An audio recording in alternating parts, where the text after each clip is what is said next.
Alhamdulillahi Rabbil Alamin. Wabihi nasta'inu ala umuri dunya waddin.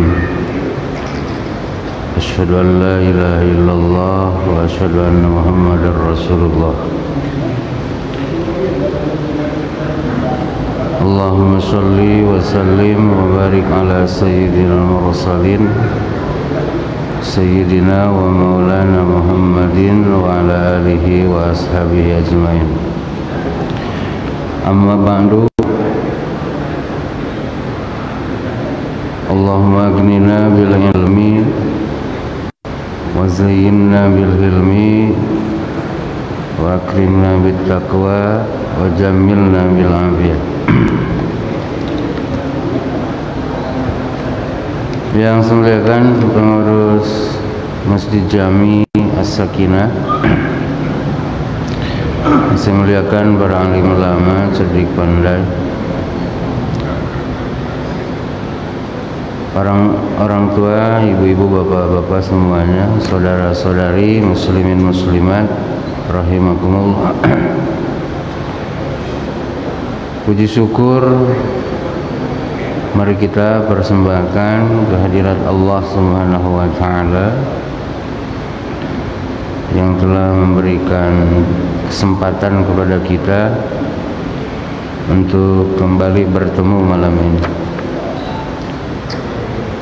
Salawat salam mari kita ucapkan untuk kekasih Allah Nabi Muhammad sallallahu alaihi wasallam, keluarga, sahabat dan pengikut beliau semuanya, mudah-mudahan juga mendapat salawat dan salam Allah. Allahumma salli ala sayyidina Muhammadin wa ala ali sayyidina Muhammadin.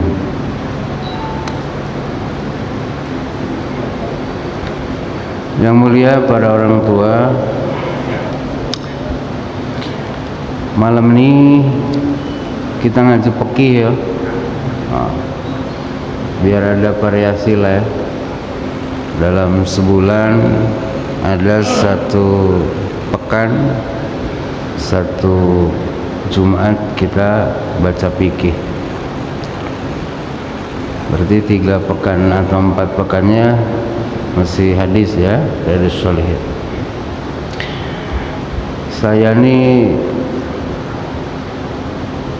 ngajarnya atau menyampaikannya pakai panduan kitab namanya Kifayatul Akhyar bi Hilli Ghayatil Ikhtisar, disusun di abad ke 9 Hijrah. Berarti sampai hari ini udah sekitar 500 tahunan gitu ya. Penyusunnya seorang ulama besar di zamannya, namanya Al-Imam Taqiyuddin Abu Bakrin bin Muhammad Al-Husaini Ad-Dimashqi Asy-Syafi'i. Di madhabnya ke Imam Syafi'i. Tapi pelan-pelan aja lah ya Pak ya. Nah, namanya juga sebulan sekali kan. Pelan-pelan. Dan kajinya ini kan bukan kita tak tahu amat kan, betul. Praktek ini kan dah Bapak buat. Wudu dah kita praktekin dulu lah. Sholat dah, cuman yang jarang nih tayamum aja, betul lah. Kalau bisa jangan sampai lah tayamum kita buat ya, berdoa ya. Karena tayamum ini alasannya itu sakit ya, mudah-mudahan sakit tak sampai harus tayamum gitu kan. Perjalanan jauh tak ketemu air ya, kecuali di pesawat terbang nak ke Mekah boleh lah kan. Yang lain-lainnya Bapak sudah praktek. Kemudian hadirin, fikih ini jangan heran kalau kemudian Bapak bertemu dengan penjelasan yang berbeda, ya. Dan jangan bertanya yang benar itu mana sih, tak usah gitulah, ya.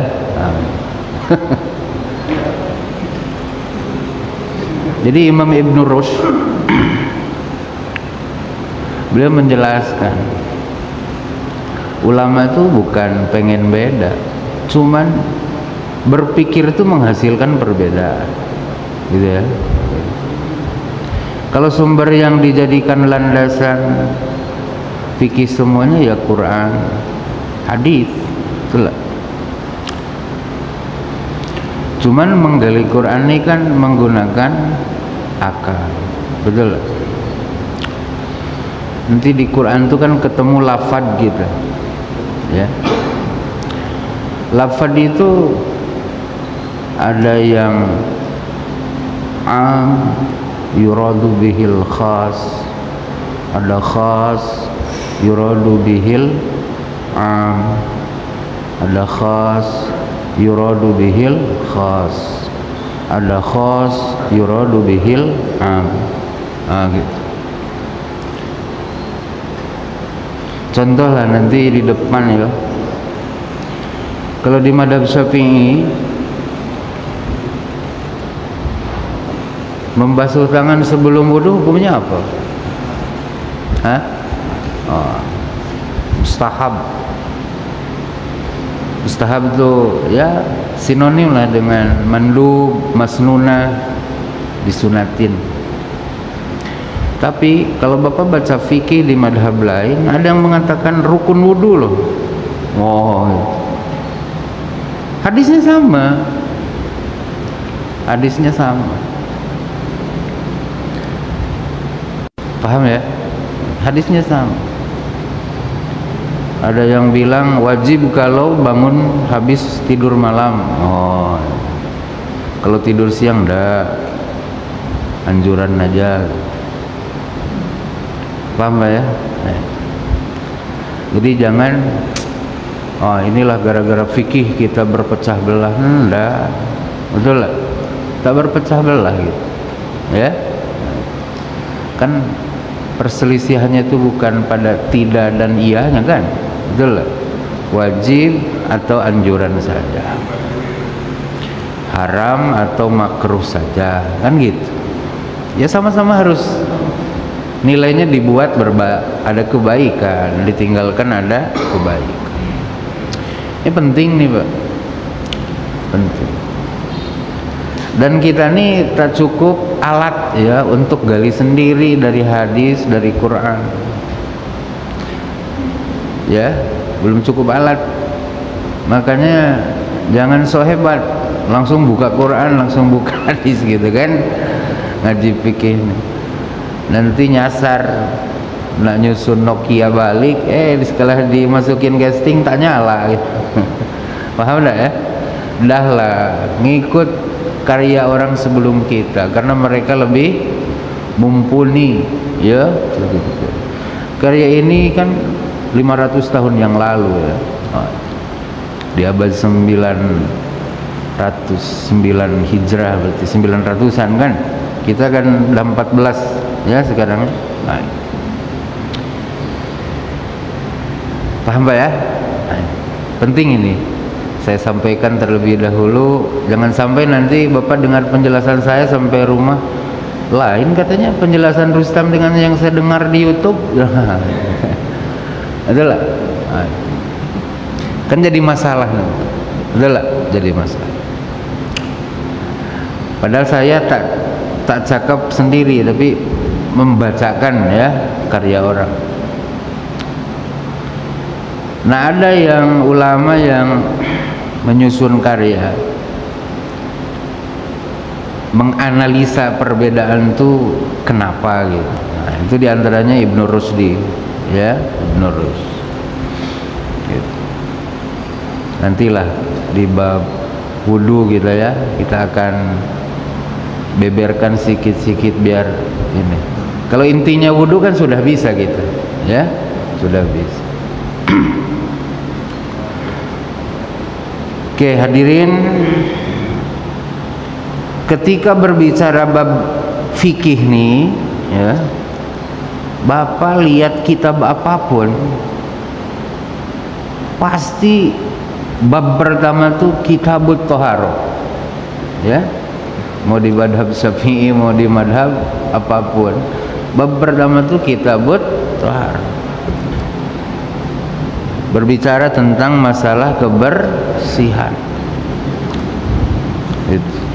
Maka Imam Ibn Rus, gitu, beliau dalam menyusun kitab tentang analisa beliau mengenai perbedaan ulama yang 4, ya, di madhab yang 4, beliau bilang, maka kita memulainya dari bab toharoh kama kanat adatuhum, sebagaimana kebiasaan ulama ahli fikih.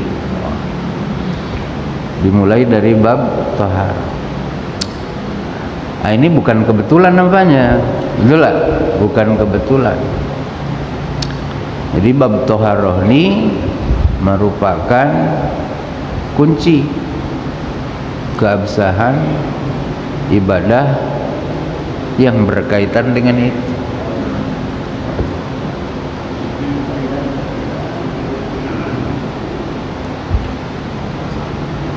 Bab toharoh gitu. Siap. Tafadhol. Luar biasa. Toharoh. Ini bab toharoh. Minumlah. Orang dah capek-capek buat kan. Bismillah.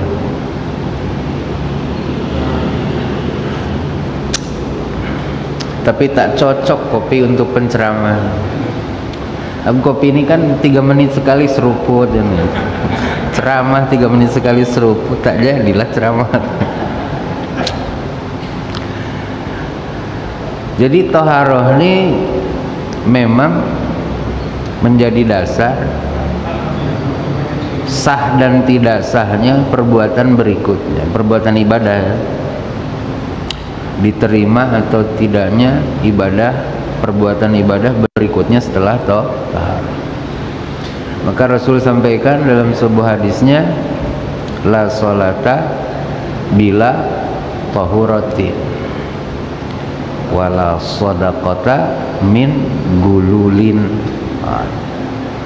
Tak ada sholat yang sah tanpa toharoh, dan tak ada sodakoh yang diterima kalau datang dari hasil tipu daya. Paham Pak ya? Jadi tak ada sholat yang sah, ya otomatis lah kan diterima kan kalau sah gitu. Kalau tanpa toharoh, nah, maka toharoh itu jadi bab pertama, jadi kitab pertama dalam fikih. Kemudian berikutnya hadirin, fikih ini bukan hanya berbicara tentang bersuci, sholat, zakat, ya, berbicara tentang hal-hal lain, tentang muamalat misalnya, jual beli, hutang berhutang, ya, sewa menyewa, ya, warisan. Berbicara juga tentang pernikahan. Ada asasi juga fikih siasah namanya, ya. Cuman kita ini dari kecil tak sempat, betul lah, berbicara tentang fikih muamalah secara mendalam, betul lah. Fikih waris, betul lah. Kalau fikih wudu, fikih sholat, ya mungkin kita sampai terulang 2 kali, ya. Kalau fikih waris nih kadang kita tak ngerti, ya, padahal sama pentingnya. Kenapa? Setiap kita pasti meninggal, betul lah. Paling tidak seumur hidup sekali kita harus dipakai itu, betul lah. Nah, nantilah kalau ada waktu kita cerita waris, ya, panjang. Ya paling tidak kita tahu peningnya, ngafalnya kan gitu. Kalau tak pernah tahu peningnya, nanti kita blank pula. Dah. Wah, perlu ditulis ya. Tapi sekarang kan tidak ada Android, Pak. Nah, gitu. Gampang aja. Kita berbicara tentang 1/2. Nah, Bapak bukalah di Google itu 1/2. Hafal dulu di rumah kan. Nah, nanti tinggal kita cerita di sini. Berbicara tentang 1/3, berbicara 1/6, berbicara 1/4, berbicara 2/3.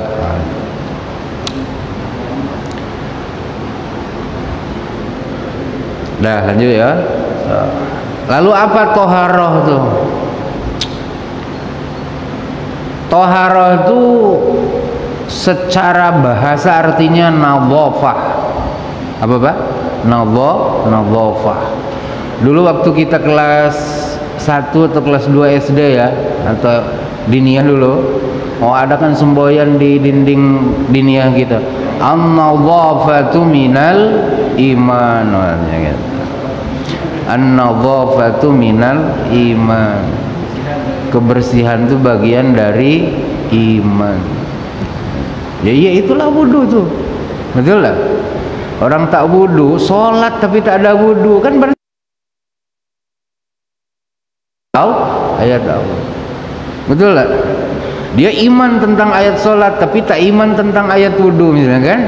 Jadi tak imannya. Enggak. Ya. An-nadhafatu minal iman. Ini penting nih Pak. Nadhaf. Jadi toharoh mah lebih spesifik daripada nadhafah. Bapak nyapu masjid itu toharoh apa nadhafah? Nadhafah ya. Gitu. Tapi kalau di sini ada telek kucing, Bapak basuh, itu apa? Ya nadhafah ya toharoh. Paham ya? Di mimbar nih banyak debu. Ya, sehingga kalau khotibna duduk tuh milih-milih tempat. Si Edi bersihin pakai sapu, dilap kering lalu lap basah. Itu apa? Nadhafah atau toharoh? Nadhafah. Ini penting nih. Kenapa pentingnya? Nanti di bab niat ya, di wudu nanti itu ada ikhtilaf di antara ulama. Di antaranya itu perbedaan pendapat antara Imam Syafi'i dan Imam Malik. Di madhab Syafi'i, niat itu adalah rukun wudu, betul lah? Rukun wudu kan? Sebelum Bapak membersihkan wajah untuk wudu, kan niatin dulu dong, betul lah? Niatin dulu. Ini nih cuci muka doang atau wudu yang di Quran itu? Nah, harus ditentuin dulu, gitu loh. Harus tentuin dulu. Kan bisa jadi nih, Bapak bangun tidur kan, ke WC, cuci muka, betul lah. Udah selesai cuci muka, kata Bapak, nak wudu sekali, langsung basuh tangan. Jadi tak wudu tuh? Tak jadi kan? Niatnya setelah cuci muka selesai. Kenapa madhab Syafi'i menyebutkan wudu itu penting niat? Karena wudu itu adalah toharoh syar'iyah. Gitu. Toharoh yang diperintahkan Allah. Kalau di madhab Maliki, Imam Malik berpendapat wudu ini setengah toharoh, setengah nadhafah. Setengah toharoh, setengah nadhafah. Jadi semi nadhafah, semi toharoh. Pertanyaan saya berikutnya, kalau di teras Bapak, teras masjid ada tele anjing lah misalnya kan, anjing situ numpang lewat, numpang juga, kan harus dibersihin. Toharoh ke atau nadhafah? Toharoh ya. Serius nih Ustaz? Serius ya? Toharoh ya? Pasti nih? Perlu niat dah?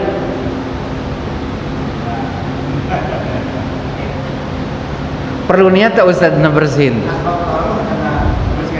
Oke. Terus Ustaz perlu tak niat? Aku sengaja dalam hati Ustaz membersihkan tele anjing nih. Tak perlu ya? Berarti apa tuh? 100% nadofah. Tak payah niat. Kayak dibersihin mimbar tuh, perlu diniatkan nggak? Sengaja aku bebersih tadi kan.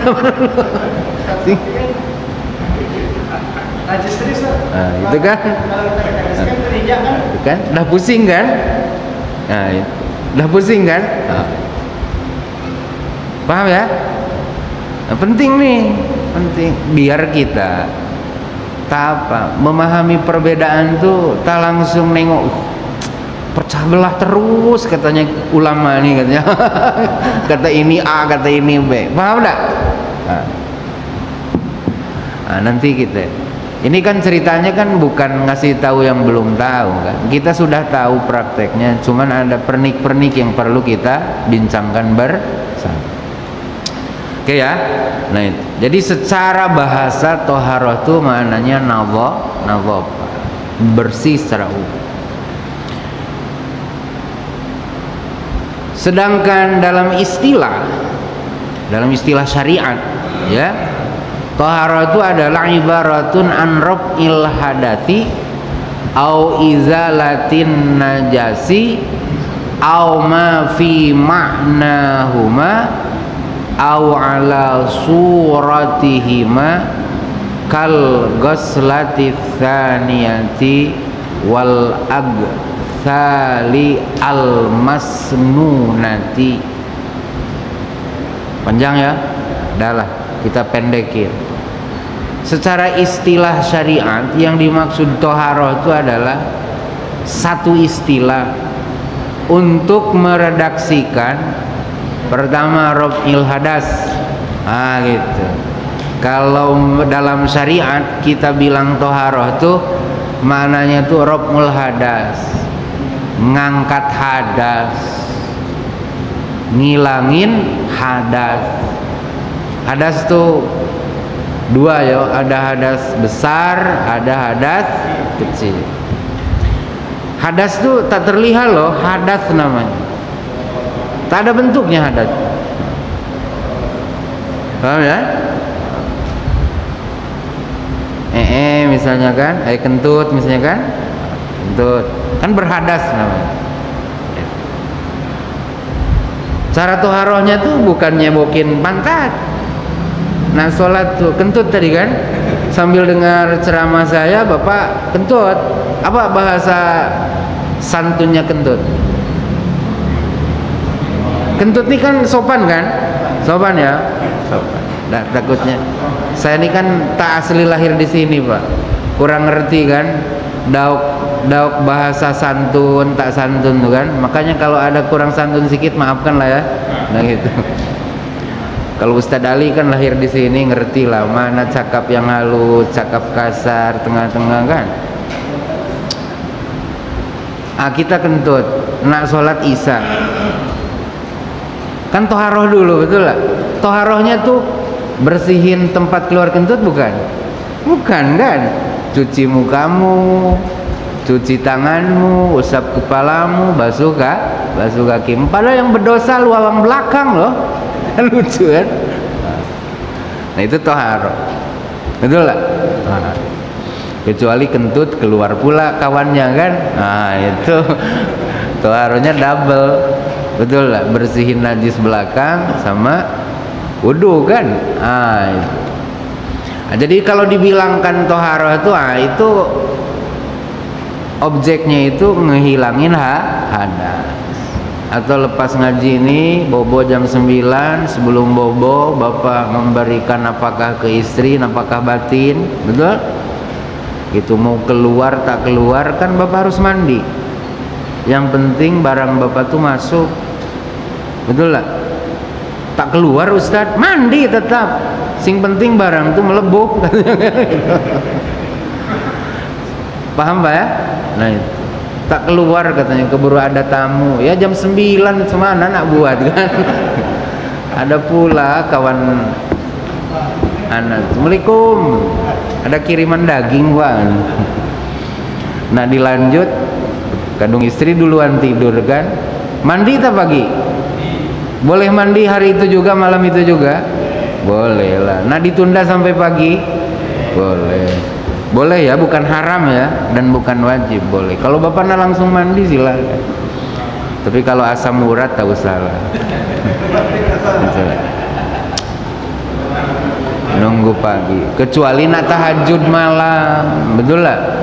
Nak tahajud malam jangan langsung wudu Pak. Taci tahajudnya, mandi dulu. Paham Pak ya? Nah itu raf'ul hadas juga, gitu ya. Yang buatnya adalah barang kita, tapi yang dibasuh seluruh badan, maka dibilangnya akbar dia, betul lah, akbar, kegedean katanya hadasnya. Oh gitu ya, gede, maka tak cukup basuh 4 anggota tubuh, harus seluruh. Kalau kentut kan ya tak begitu malu terdengar orang kan, betul lah. Kadang lagi ngaji pun kelepasan juga perut katanya kan, merah-merah sikit kan. Coba kalau gituan nampak orang, malu kita, betul ya? Yang malu lah, betul lah. Kalau yang tak malu, hilang malu, ya tak malu juga. Maka kita nutup diri kan supaya tak nampak orang. Nah, akbar itu namanya hadas. Dirob'u, dihilangkan dengan cara mandi dan wudu. Au izalatin najasi, atau toharo itu objeknya itu menghilangkan, awas kalau najis izalah, azala yuzilu izalatan, menghilangkan ya, menghilangkan najis. Maka nanti di pembahasan izalatun najasi kita ada istilahnya itu izalatul ain ya, membuang datiah najis, membuang sifat najis, baunya, rasanya ya, warnanya. Oh itu izalah dalam najis. Kalau dalam hadas raf'u, ngangkat secara maknawi, raf'u ya, raf'u itu ngangkat, rofa ya, rofa itu ngangkat hadas.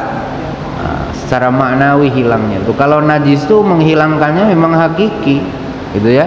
Kalau di situ si apa tadi asu tuh ya, si nya tuh dibuang, betul lah, kalau dibuang sampai hilang warnanya, aromanya ya, apalagi rasanya ya, kira-kira lah kalau rasa kan. Jangan sampai dijilat pula lantai itu kan gitu.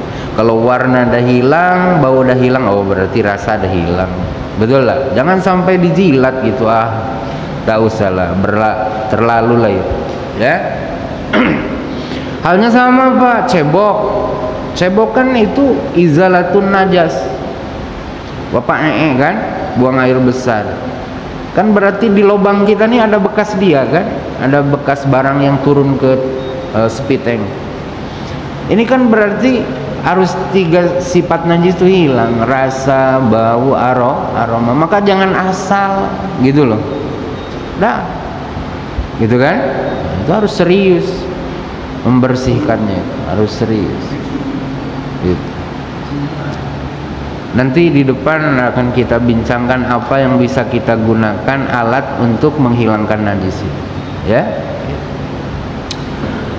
Kayak ma fi manahuma, atau yang semakna dengan hadas dan najis, ala suratihima, atau yang sebentuk ya dengan raf'u dan izalah ya. Contoh, ngebasuh wajah yang kedua kali waktu wudu, itu raf'ul hadas bukan? Ya, bahkan kalau wudu kan berapa kali muka? 3 kan? Yang raf'ul hadas yang mana? 1, 2, 3? 1 kan? Yang kedua tak bapak buat, jadi tak wudu apa? Jadi. Berarti bukan raf'ul hadas dong. Yang kedua, yang ketiga mah. Paham? Ini kan ceritanya lebih ya, ceritanya lebih. Bapak jadi pusing gini? Enggak, saya enggak begitu. Karena kita dah ngaji wudu dari dulu, ya lebihnya sekarang gitulah. Betul lah? Enggak. Paham ya? Jadi yang kedua, yang ketiga ma'ala suratihim. Ala suratihim, bentuknya aja kayak ngehilangin hadas. Padahal hadas mah dah hilang dengan basuhan wajah yang pertama. Nah, maka di mazhab Syafi'i disebutkan basuhan kedua dan ketiga saat wudu itu sunnah. Artinya kalau bapak wudu nak sekali aja dibasuh wajahnya cukup, dah terpenuhi raf'ul hadas gitu. Begitupun tangan, bapak kan 3 kali juga kan kayak kita tadi buat. Nak sekali aja. Jadi yang kedua yang ketiga itu bukan raf'ul hadas. Paham ya?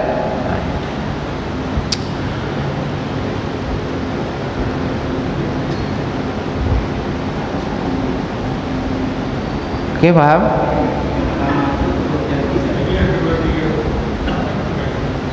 Apa ya? Yang kedua, yang ketiga bukan raf'ul hadas. Kan hadas kan dah hilang dengan basuhan pertama.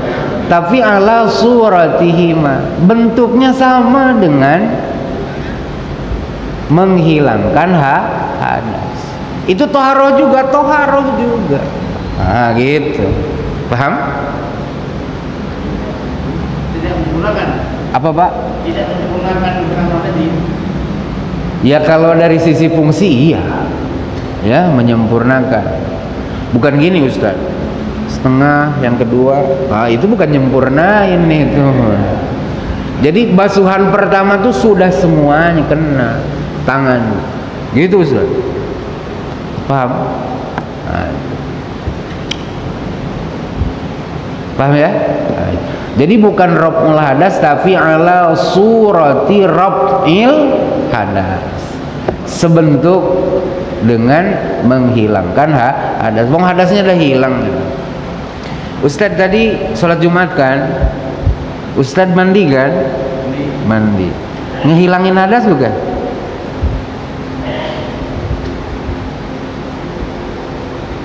Mandinya tuh buang hadas bukan? Itu. Mandi kan? Perlu niat enggak? Kalau mandi sunat Jumat perlu niat. Kalau mandi biasa? ya. Enggak ya? Enggak. Gerah misalnya kan? Tadi kan gerah nih. Aduh pengen adem nih kata Ustadz, mandi perlu niat lah itu? Tak perlu lah. Yang penting adem gitu kan? Nah 70 kali guyur tuh silakan gitu kan? Tapi yang mandi sebelum Jumat yang Ustadz niati itu tak menghilangkan hadas kan? Betul lah? Nawaitu raf'al hadas dah? Dah. Nawaitul gusla sunnatan lillahi. Nah, sengaja aku mandi sunnah karena Allah. Ada yang dihilangin hadas? Dah. Nah itu toharoh juga. Kala ala surati raf'il hadas, sebentuk dengan ngehilangin hadas. Kalau kita janabah bejunub kan mandi kayak mandi sebelum Jumat tadi, sebentuk kan? Sebentuk. Itu toharoh juga. Oke, paham ya?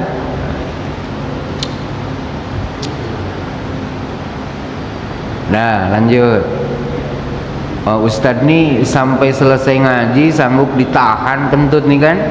Selesai ngaji adzan wudu lagi, itu apa namanya?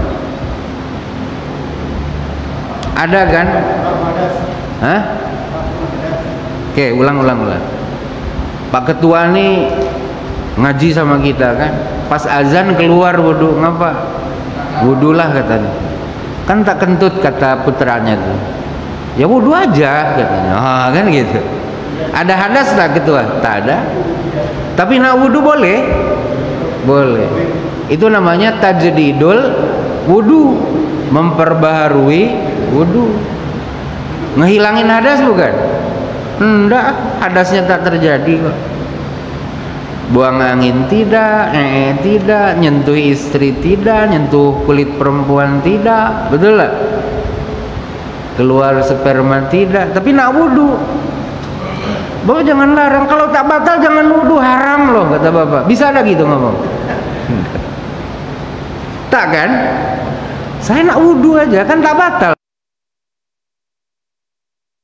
Hadas bukan? Raf'ul hadas bukan? Hadasnya tak ada, apa yang tak dibuang kan? Nah itu ala surati iman, sebentuk dengan raf'ul hadas. Paham ya? Nanti kalau ketua nak wudu padahal tak ada hadas, sudah nawaitul wudu'a sunnatan lillahi ta'ala, kan bukan wajib, betul lah. Jangan semua nawaitul wudu'a li raf'il hadasil akbari, li raf'il hadasil asgori, pardon lillahi ta'ala, hadasnya tak ada, semana nak dibuang. Paham tak? Nawaitul wudu'a sunnatan lillahi, sengaja aku wudu sunnah karena Allah, dalam hati maksudnya. Paham ya? Beda deh. Apa Ustaz? Beda deh. Beda lah. Apa yang nak dibuang? Ustaz tak ada hadasnya. Kata malaikatnya, apalah budak nih, tak ada hadas wudu raf'al hadas. Kira malaikat tak dengar Ustaz. Sila. Ngopi dulu Pak ya. Sila Bapak bertanya aja. Untung bertanya.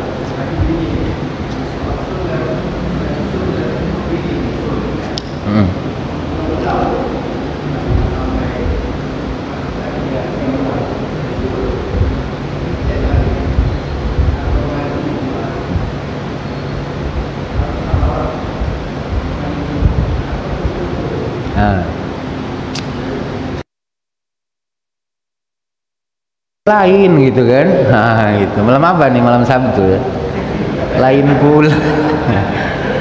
Gara-gara ceramah tuh jadi ingat bini ya kan, sekali sampai rumah lain pula molek. Kan ada kadang datang begitu ya, jujur aja lah, kita kan dah tua, ada datang tak sampai melakukan tapi surnya itu luar biasa.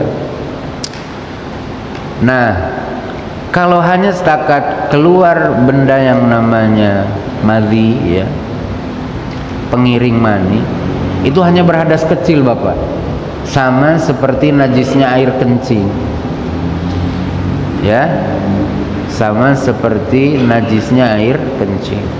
Maka dibasuhlah kelamin kita tuh seperti membasuh selepas kencing ya, tak harus mandi, tak harus mandi. Ini pernah terjadi dalam kisah seorang sahabat, Sayyidina Ali itu, ini madzaun tuh gitu, jadi sering keluar air madhi ya.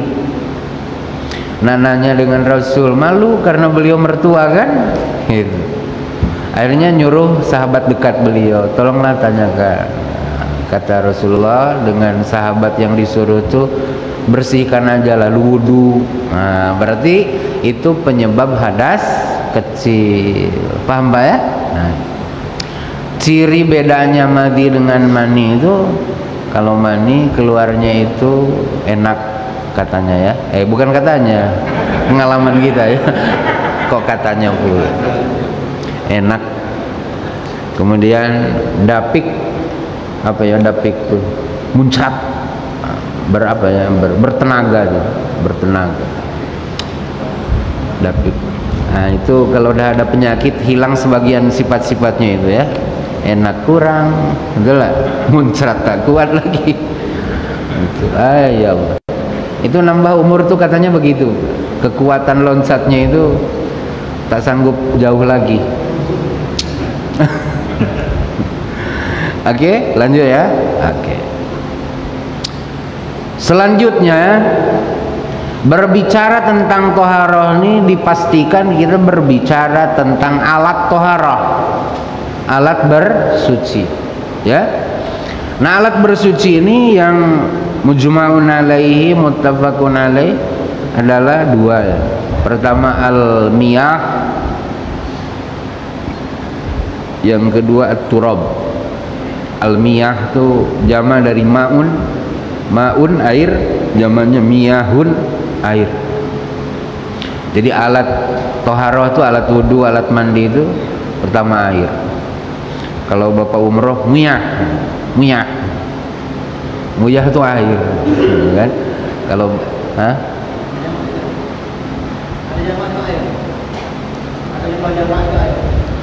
miyah itu jamaknya ma'un air, air miyahun, al-miyah. Air yang kedua turab, tanah. Itu muttafaq ya, disepakati. Nah, di madhab Abu Hanifah katanya tambah lagi satu, api. Jadi alat pembersih itu apa? Api.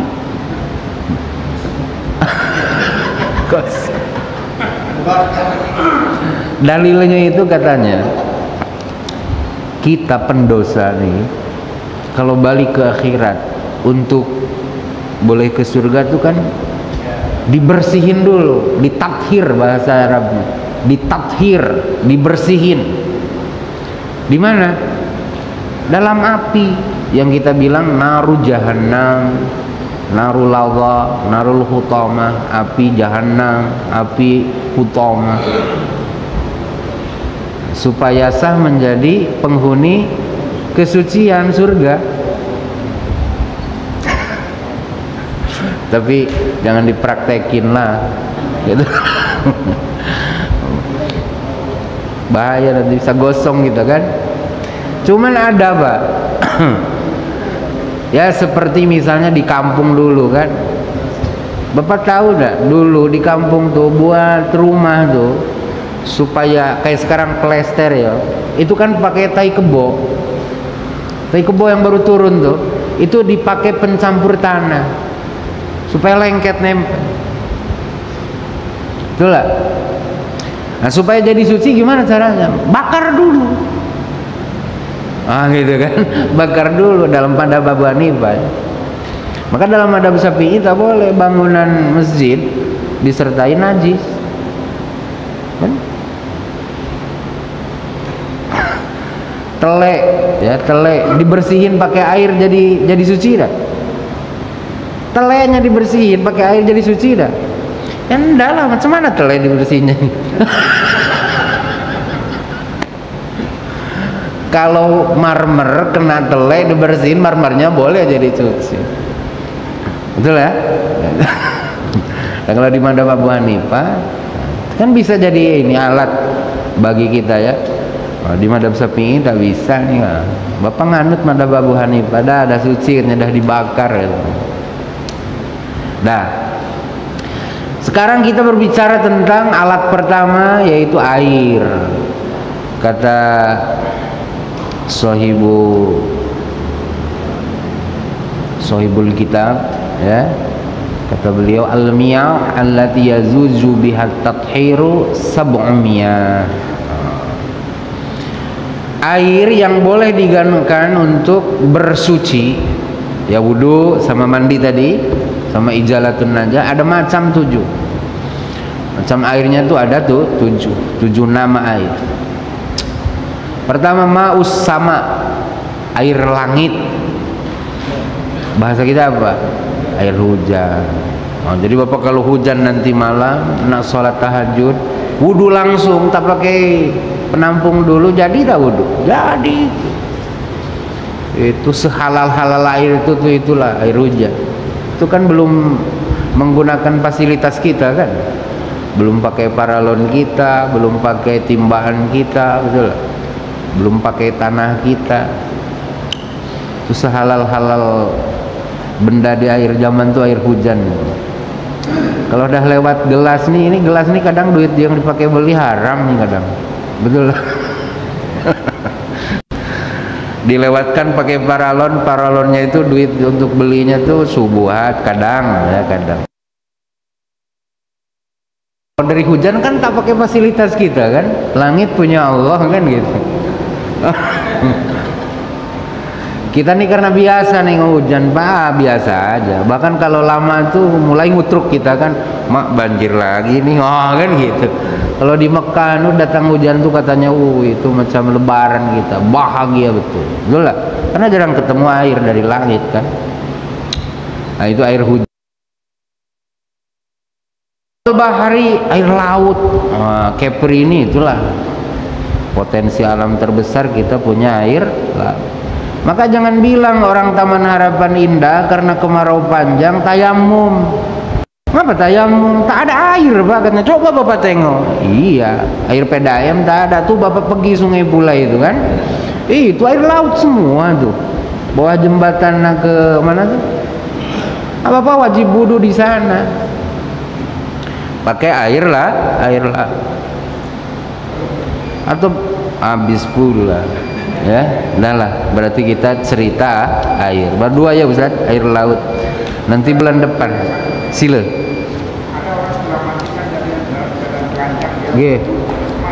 Oh gitu. Wudu lepas mandi dalam keadaan telanjang, tak ada masalah Bapak. Dalam pengertian tidak mengurangi keabsahan wudunya. Boleh. Dalam pengertian